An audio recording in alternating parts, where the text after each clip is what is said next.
Wayne, good morning. Hey, good morning, Phil.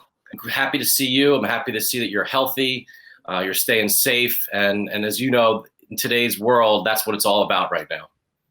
Yeah, it's the truth, and it really is a matter of being upbeat and positive through this. And with really greetings to everyone around the world who may be tuning into this. But um, the topic, of course, is startups and sports tech, Yep. and kind of looking to the future. And you're in the front lines of all this. But before we dive into the topic, I've noticed you online and on our Instagram feeds. You're maintaining a really positive, upbeat vibe through all this. And I noticed you have a campaign going, Find Your Field.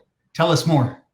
Yeah, really excited about this campaign, and it was really, the brainchild of this was James Santor, who was my chief of staff, and he came up with this idea to say, listen, we have to all be at home, we have to be away from people and try to make sure that we're not infecting others. So we had said, what do you love about sports? One of the other hashtags we love is sports will be back at 76 Capital. So James came up with this idea of Find Your Field. And this hashtag Find Your Field has been going across the country, around the world, people doing push-ups with people on their backs, people running, people out there playing basketball, and doing things to help themselves stay within the sports industry, stay playing sports, continue doing what they want to go do, and something to make them happy during this time right now. Because as we said earlier, we have to stay safe.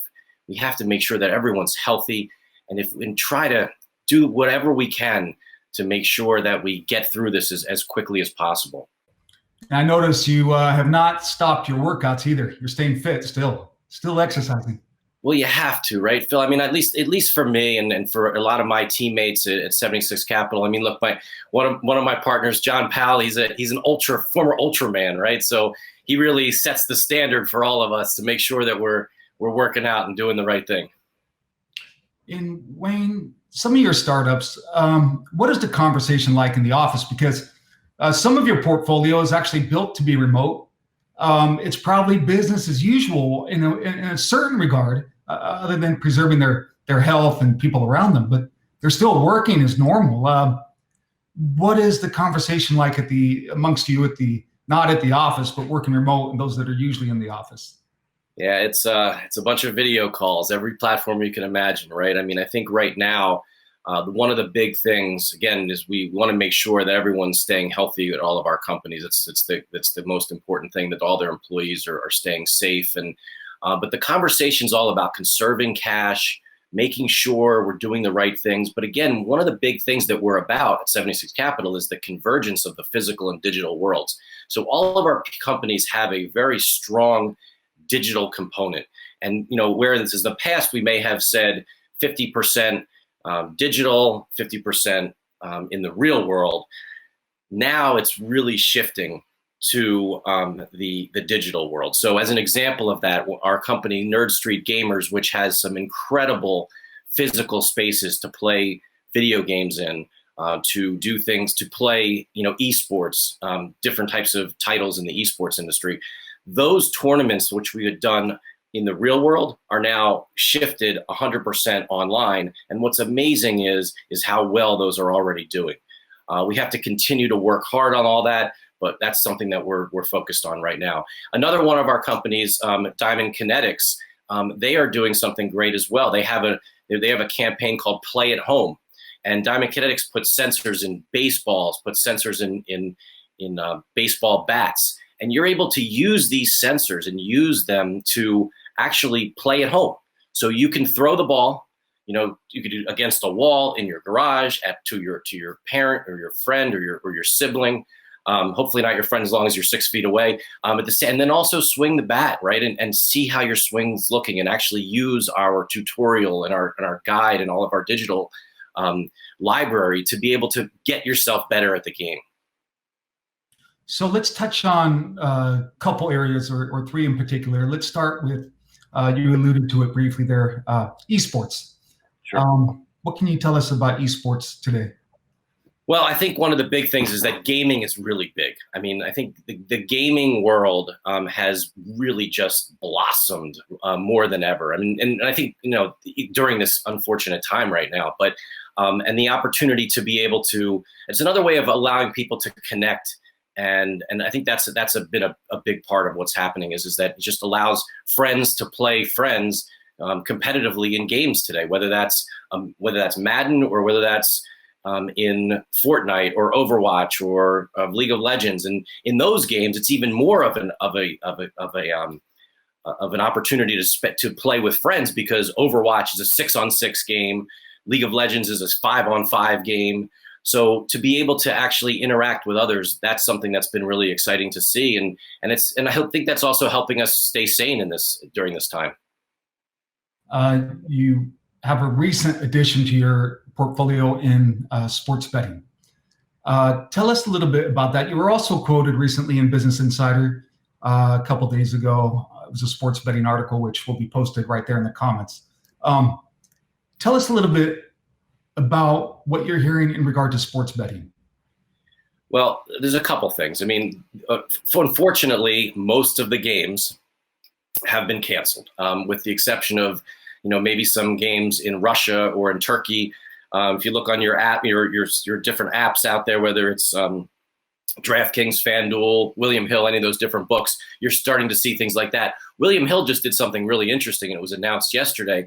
They're putting up some lines now in Las Vegas or in Nevada on esports games. So that world has definitely changed, but what's happening there is allowing the entrepreneurs this opportunity to actually catch up.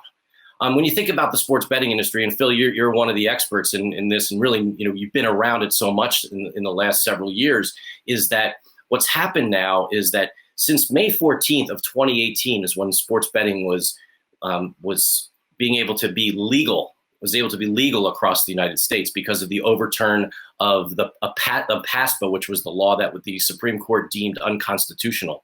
So once that happened, now you have over 20 states in the United States that have laws that are allowing them to operate sports books. This time, everything's closed. So what does that mean? The entrepreneurs, the innovators, the people that are thinking differently and trying to do things differently have an opportunity to actually catch up to some of the quote unquote incumbents of the sports betting industry. So you have some really cool companies out there that are doing some really innovative things. Fortunately, we're investors in several of them right now. Companies like Swish Analytics, companies like you mentioned, LineLibrary. I mean, we're really excited and still are broadcasting every single day on VSiN right now. VSiN is the sports betting network.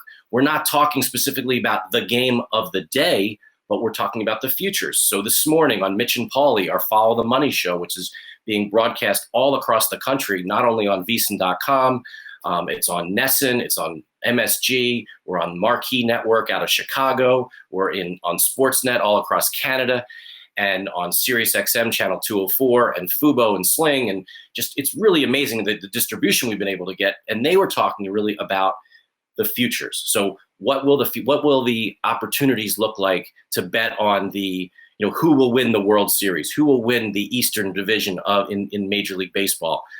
Really talking about what potentially is going to happen with the NBA. That's another thing which is going to be really interesting. One of the things that just came up, Adam Silver and his team at the NBA are now talking about what is going to happen with the rest of the league. And one of the ideas is to actually have a tournament in Las Vegas, and then also almost like an NCAA tournament, and then also have the finals be played in Las Vegas, which would be really great. And hopefully we get there. Wow. Even like you heard the big three, we're talking about almost doing a reality show / tournament. We're a country of innovators and disruptors, and there's going to be some good that comes out of this and a lot of innovation. What are some without giving away the trade secrets, what is some of the conversation? What kind of ideas are you hearing that a year ago would have sounded almost crazy, but today it might make sense?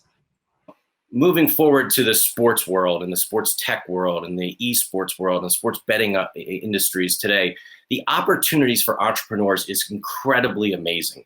You have this opportunity to truly think big. You have this opportunity to talk to people that you may never have had an opportunity to talk to in the past.